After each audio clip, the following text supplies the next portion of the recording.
Hi friends, this is Lee from Agape Studios. I wanted to share a little bit about myself and my personal journey, just to kind of give you a background of where I came from, and as to who I am now, and that my past does not define who I am. And so I just want to because a lot of things that I have been putting out there is quite out there, and outside of the box thinking, and it's just, apparently,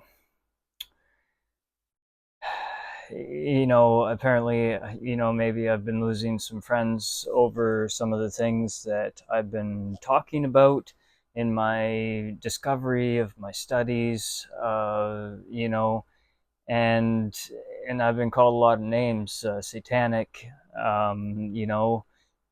just greasy salesman type of thing, and not having anything to do with agape. I was wrecking what agape meant. So these things. I guess you'll have to do better than that. I hold a space of love, and why I can say the things that I say.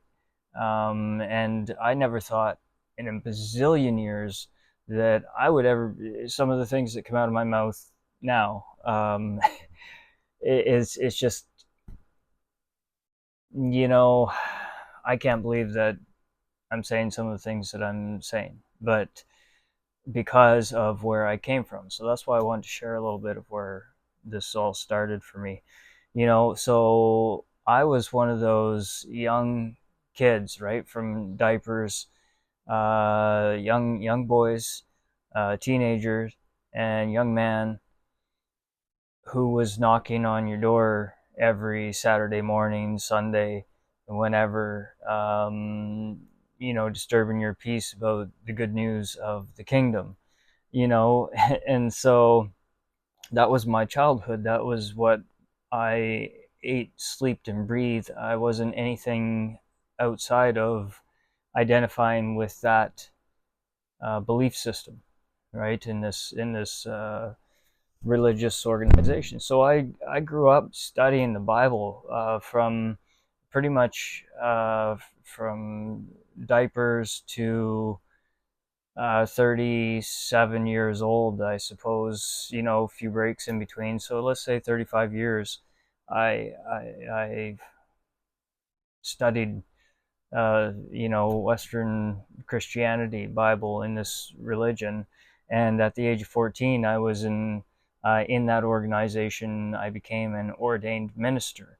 So basically, I was, you know, every week was getting prepared for, for meetings where we would gather and to learn more about the belief structure and guidelines into what we believed. And so basically, we, I grew up believing that anybody, and being taught that anybody outside of that organized structure was not going to make it through, the great day of judgment, Armageddon, and will be destroyed by our God of unconditional love.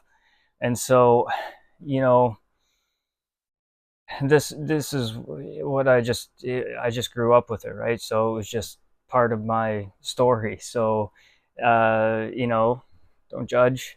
This is what I believed, and so basically, I would be knocking at your door, trying to, throw in the fish lines, sugarcoat things, just to reel people in, play on. I was taught to play on, emotions. Like at our meetings, we were taught how to go door to door, face to face with people, right from a young age, and just engage with them and if they said this is what you would say. It was all lined out for you. You just had to memorize everything. It was just a parroting act, really. And so these are the things that I would be doing and filling my weeks with constantly. It was just and and going through school, there was no celebrations, any holidays, anything like that. Christmas, Halloween, birthdays, you name it. That's off the tables because everything was pagan, right? So I was always curious about it because everybody else around me was seeming to have fun, and nothing was happening to them. They were just having a good time. They talked about it at school, showed all the cool things they got, and I'm sitting there trying to explain why it was evil. Uh, yeah, I guess you could say satanic, whatever, and having to deal with that as a kid, and then knowing that and believing that every day Armageddon could come, so that any of these people that didn't believe the same thing that I did, I had to be prepared to um, uh, for my God to destroy them. And I could never make sense of it, but that's just was the belief. So I had to be okay with it, right? So like I'm a kid and having to be okay with this in my heart, thinking at any given moment this uh, catastrophic event would be happening. And I don't mean to laugh, but I mean like this is I'm just sharing what my belief structure was in my experience. So, so really what I should have been saying at the door, if we're going to talk about truth, um, is that hi, my name is so and so. Have you heard the good news today? If you don't accept what we believe in our structure and the guidelines revolving around it, change your life and discard any friends or family that disagree with you. If you decide to if when you join us, if you don't do those things, and then not only that, but get baptized into it, you will not and dedicate yourself to the organization, you will not make it through Armageddon. Here's a pen and paper, sign here. Basically that would be the truth of what they should be saying. But this is just my experience of what I went through and how I view my perspective. And a lot of people might disagree with me, and that is okay. So, like I'm just sharing my experience and how it went for me. And so, going through that in the teenage years, everything, this belief structure being infused into every day of my life. And I was never allowed to play sports in school either. So and it really killed me because I was really, really good at sports, me and my friends. And of course, my friends, the only ones that I could hang out with was the ones that were in my congregation at the time, right? So I wasn't really allowed to hang out really much with anybody outside of that belief structure. But and it was hard for me because I had so many good friends in school, but it was just because I could never really go hang out with them. I had to, pretend that I wanted to have a Bible study with them if they, so that they would be allowed to come over to my house, or, you know, maybe I could persuade to go to my friend's house. Rare occasions, but it happened. I always found a loophole somewhere, and and I always had a hard time if somebody tells me not to go look somewhere. Like the whole belief structure was like, don't go look here, here, and here, and here. Anything outside of the publications is evil. You shouldn't go look there. And so it's like, okay, like that's scary stuff, right?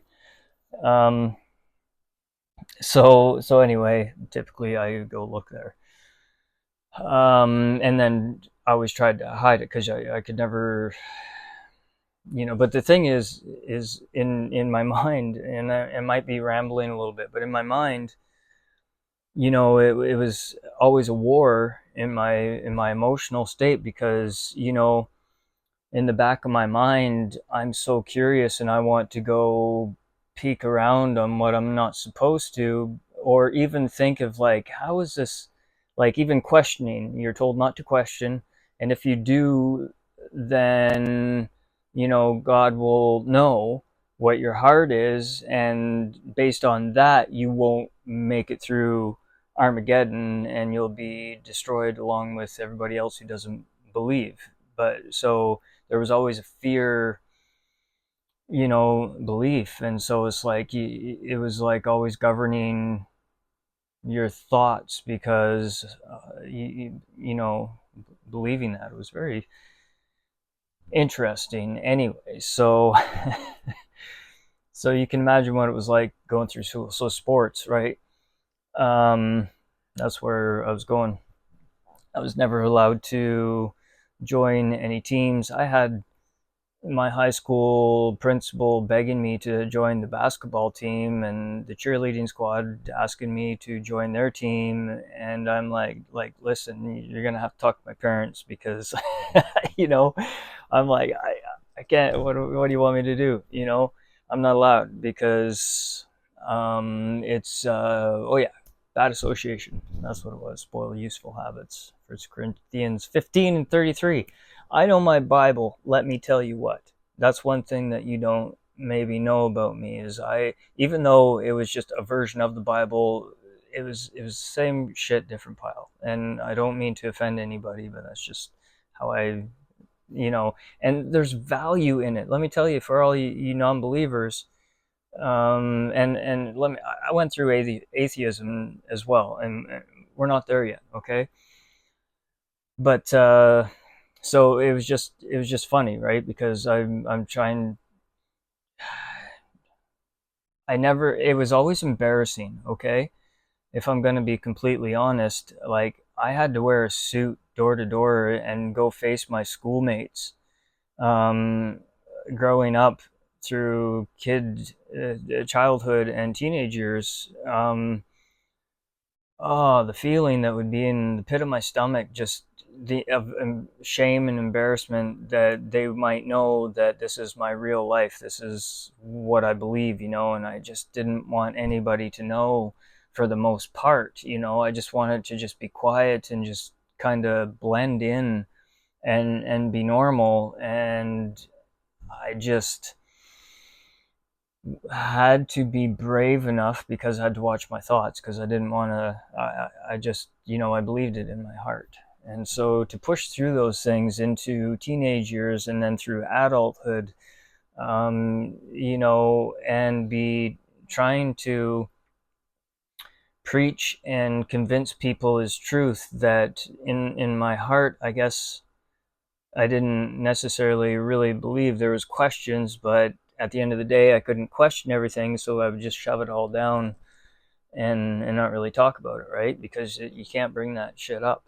Because then, if you're questioning things, then that's when you get hauled in the back room with elders, and you got bombarded with questions because you're becoming spiritually weak. If I didn't put in 10 hours a week, um, or 10 hours a month, sorry, at least, then you're considered spiritually weak. I had to fill out reports of how many hours I would spend a month in field service, knocking on doors, and how many publications I had placed, da da da da da, and fill out all the forms once a month because they were hot on your ass if you didn't.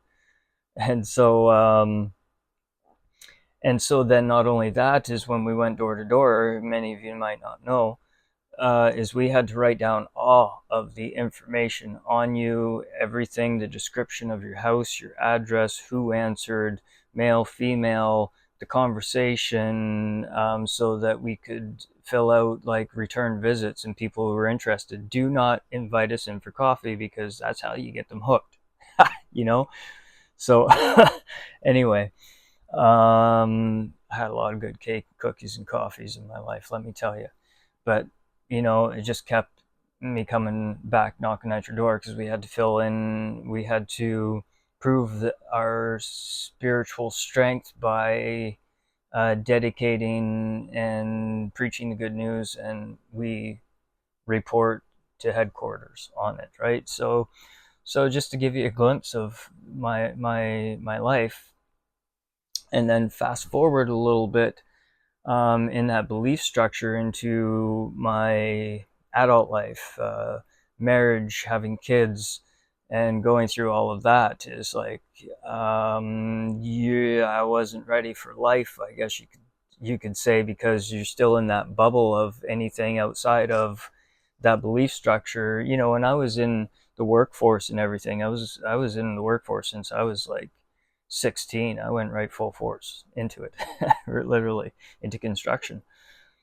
And but so I wasn't dumb to the world in some senses, work wise, but I was dumb to the world, like in every other literal sense you could possibly imagine.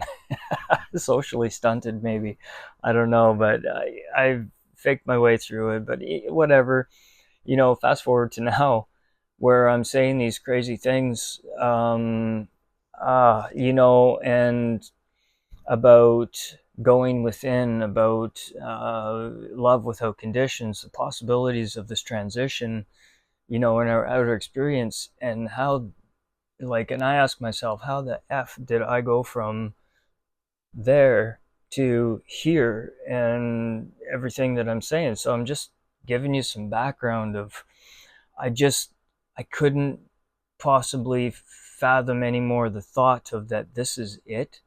Like, is like, really, this, really, really, really, this is it? Like, this is what we're here to suffer. We're here because we sinned, and it's like sin. What even is that? It's a separation in narrative. It's sin, separation in narrative. It's a story, like, and so when I started just to self reflect, just questioning everything after I left, that belief structure, and then a whole new world opened up to me that I might not have been quite ready for, but I was ready. Like, I mean, I had no other choice. I was going that direction. And my belief structures were changed. I celebrated my first birthday when I was 37. It was pretty cool. The whole town came. It was pretty fun. And I celebrated my first Christmas, my first um, Halloween, things like that, all at once. It was insane. It was the craziest explosion that the funnest times, like just doing these things for the first time in my life. I was 37, like, like having your first birthday. It was pretty epic. And so that's just my experience. It's like, so this whole awakening process of, then I started to speak out against the religion, and then I became labeled something like an apostate. But in their terms, that means mentally diseased, and one who is worse than, Satan, basically. And and that's just what it is. I'm just calling it for what I see it now.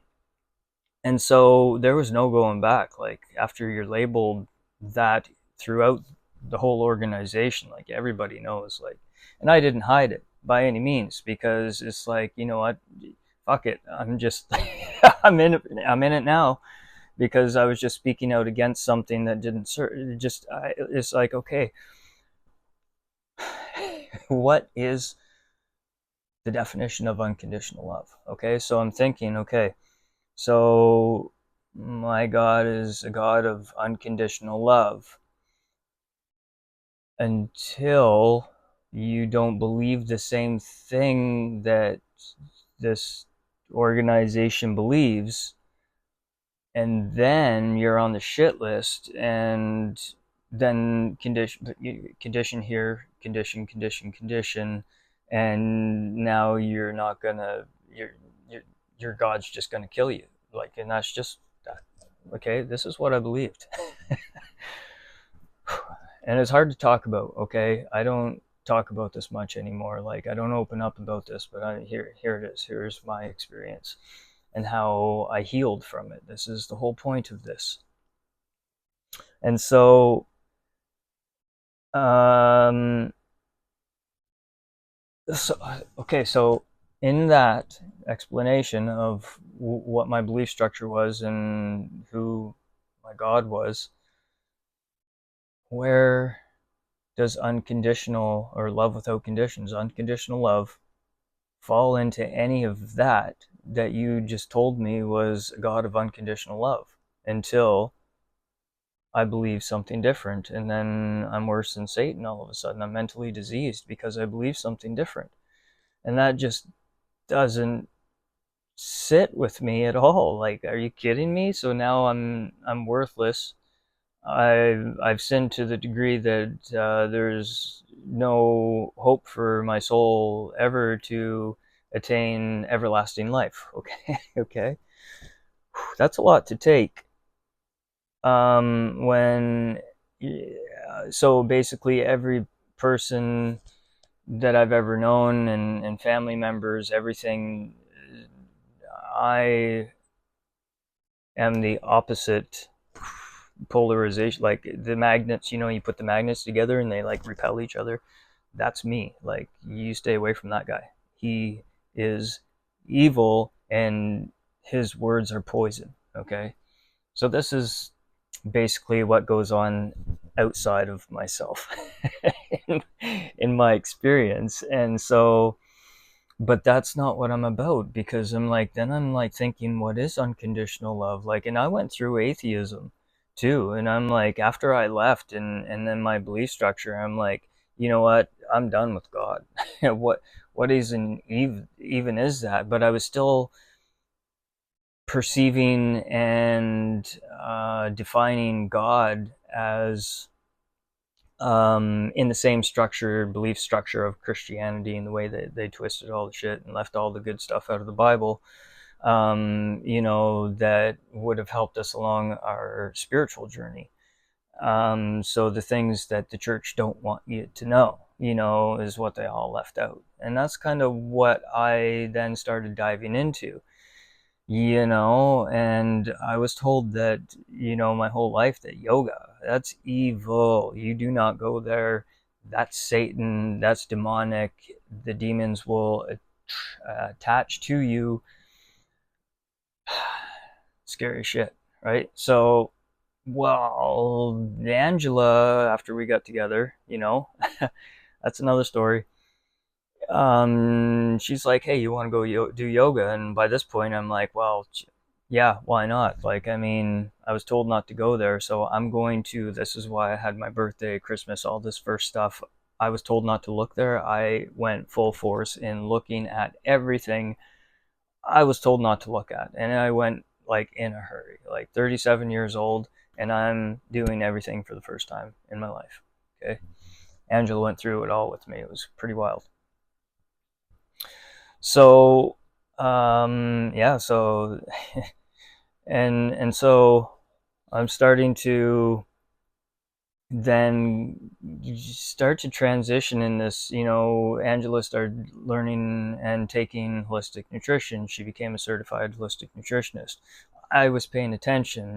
We kind of got into cooking. I learned how to cook and, eat holistically, even though I'll probably maybe still eat a whole pie if you put it in front of me. Like, it is what it is. you know but there's a balance in everything, right? So, and then she started studying yoga, and guess what? I started paying attention because I started feeling better. I'm like, like, this interests me. This is pretty cool. I always wanted to know. So, and this is when COVID all hit too. So she was doing it everything at home, and I was just in the other room listening to everything. And I'm like, wow. But then I took it a little further and started getting into ancient history teachings, wisdom teachings that are predate the Bible, and then all the books that were left out of the Bible. I went and looked there, all of it. And then I started studying the philosophy of yoga, and then it took me on a route that what a structured Christianity, organized religion, church, all of it, they're all the same, okay? because of the fact that they are always teaching and guiding you to look outside of yourself for a savior. First off, and for me, that just didn't seem to be the case, because what I was learning through these teachings, wisdom teachings, and philosophies was to go within. It's like, well, what does that even mean, and how do you get there? And so I started asking those questions after Angela asked, "Who are you?" And I'm like, "I'm Lee, da da da da da da." Mask, mask, mask, mask, mask, identity, identity, identity. She's like, "No, no, no. Who are you really?" Like, because those are just things and identities and masks that you wear, but they're not actually who you are. And then it's like explosion in my mind, and it's like, and then everything is like, I started looking into energy. Everything is energy. It cannot be created or destroyed. It can only be transferred, and that is everything, including you and I. And then it's just like that took me on a route within, and excuse me, questioning our very existence and our core of existence, the meaning of it, all of these deep questions that we all want to know. And I found where they exist, and it's in the field of consciousness that you can tap into as a person. Your psychic abilities, these are real things. You can look it up. I'm not trying to make things up. I'm just only ever sharing what I'm experiencing due to my change in belief systems of limiting myself to possibilities, or just, at one time I believed that all of you fine people were going to die any given time because you didn't believe the same thing as me. But now I feel that each and every one of us is a beautiful being, that we have the choice to um, accept one another for our differences and see the beauty and not have to judge one another for what we believe. I'm so over that and done with it, aren't you?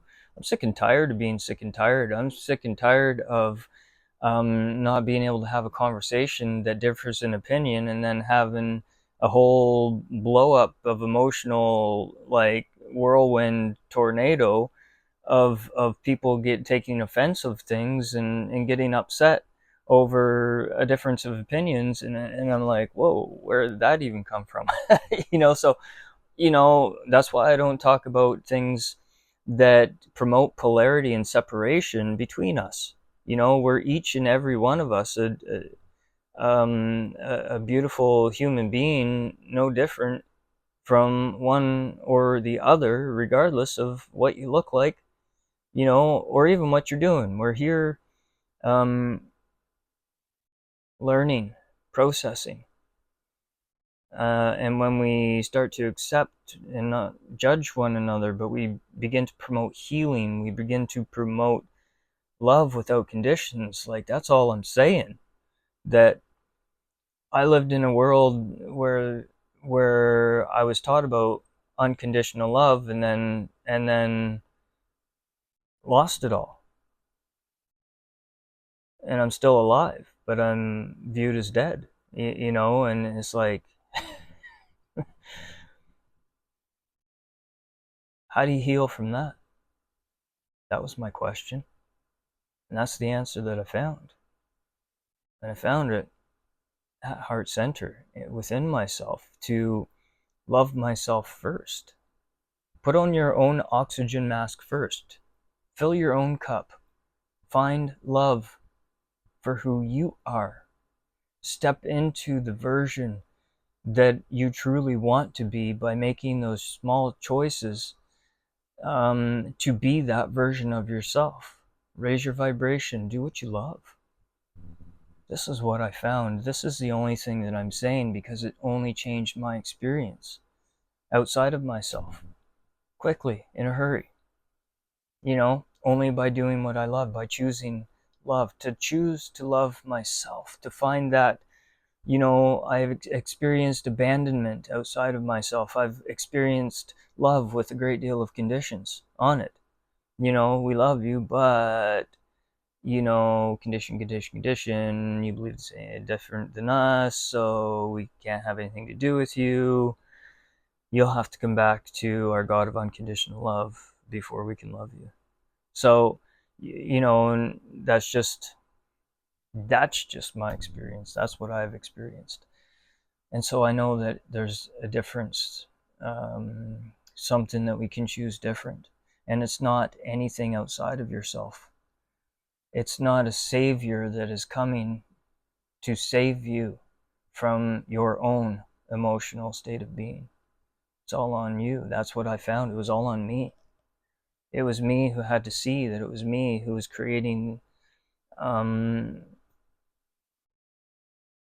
own outer experience based on my choices, you know?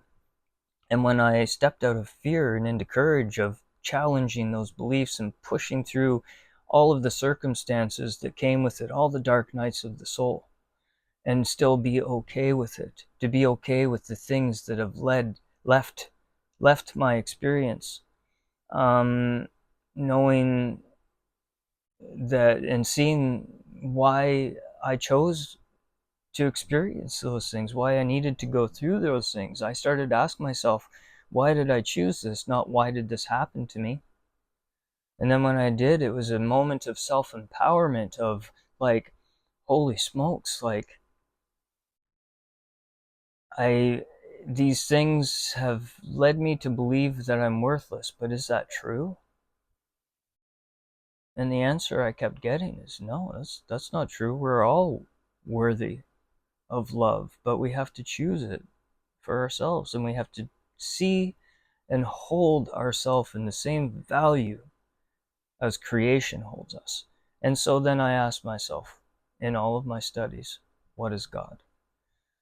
And what I found is God is that divine spark, and we are a fractal of that energy. And it is all that is. If you think of the whole energy, the whole source energy is where everything is a fractal of that mind. And, so on a vibrational frequency of love, which is what holds and binds the universe together, is good vibrations. Beach Boys had it right. And if we hold that vibration of love truly within our hearts and see each other for the divine light that each and every one of us is, and not the corporeal form, not the body, the breath, the spirit within. And that's what I found. And it's like, why can't we choose individually to love ourselves, and that will reflect without conditions outwardly? And that's where we must make the change, in my opinion, for myself, is finding that vibrational frequency. And that's what it is. We are tuning forks. That is all. It is possible. And I'm just finding it in my own experience, and that's all I'm sharing. I'm not saying that anybody has to believe in me at all, in anything that I'm saying or sharing. I'm just asking you only to believe in yourselves and push past the boundaries of any limitation of any form. And that's all I'm asking. I'm just telling you how magnificent, beautiful, and powerful you are. Whether you believe me is none of my business. That's how I feel about you, regardless of whether I met you. If you found this video and if it resonates with you, you were meant to be here. You and I then have had an agreement before we came into this experience for you to receive this message of love and inspiration, that you are the one that you've been waiting for. And if this doesn't resonate with you and you still think I'm satanic, then that's okay too. I'm good with that. Everything is just, our demons are just projections of our own consciousness that are reflected outside of ourselves. And, and this is just what I found within myself. This is why I don't fear such things, because fear is false evidence appearing real. Okay? Sin is just a narrative that we choose to believe. And truly, none of you have sinned. And I want you to think about that, because truly you haven't. You are worthy of such love. And when you find that love within yourself, it will have no choice but to show that and be reflected back to you. When you smile from within, the universe will smile back. So I hope some of this might have shed a light on my experience, what I'm have gone through currently, I guess, still, but the way I deal with it, the way I see the whole experience of all of that in such beauty, because I see everybody as an actor and actress that I have helped, that I've chosen to be in my experience, to be that villain for me. And at the end of the movie, um, everybody's at the premiere with all the villains and heroes in the same movie and everybody in between, and they're all shaking one another's hand, thanking them for the role that they played in that movie. And that's just the same way I view every beautiful soul in this experience that I have come across, is a beautiful, empowered soul who chose bravely to be that villain for me. And I believed the same thing that they do currently. And so I have nothing but compassion in my heart and understanding that they're only doing what they think is right in their heart. So I cannot judge something like that, because I once believed it too, and I've been on the other side of it. And so the more and more I view it and see the world in a different way, it begins to change the things that I see and how I see it, how I define what I'm looking at. And step into the heart of non-judgment, and this is only what I'm practicing based on these all of the things that I've been researching, and I've only just been practicing it and practicing acting out my passions and joy and choosing that. And what I've been putting out is exactly what I get back, is love finds its way into my every corner of my life, when that's the light that I'm shining within. And that's all I'm trying to say, is that when you change yourself within, not anything outside of yourself can change you. Just some food for thought. And I hope this video has helped shed a light on where I'm going with Agape Studios, just to help promote and inspire what makes you excited, what gets you excited, and act on that passion. And that's the only thing I'm trying to inspire people to do, is get excited about what excites you. That's it. Believe in yourself. That is the only message that I have. Love yourself unconditionally. Is that too much to ask? Think about it, leave a comment, share if it resonates with you. And if it doesn't, it's all good. Pass along to the next video that's in your algorithm. So, as usual, when I say namaste, the light in me sees and honors the light in you. Namaste, friends.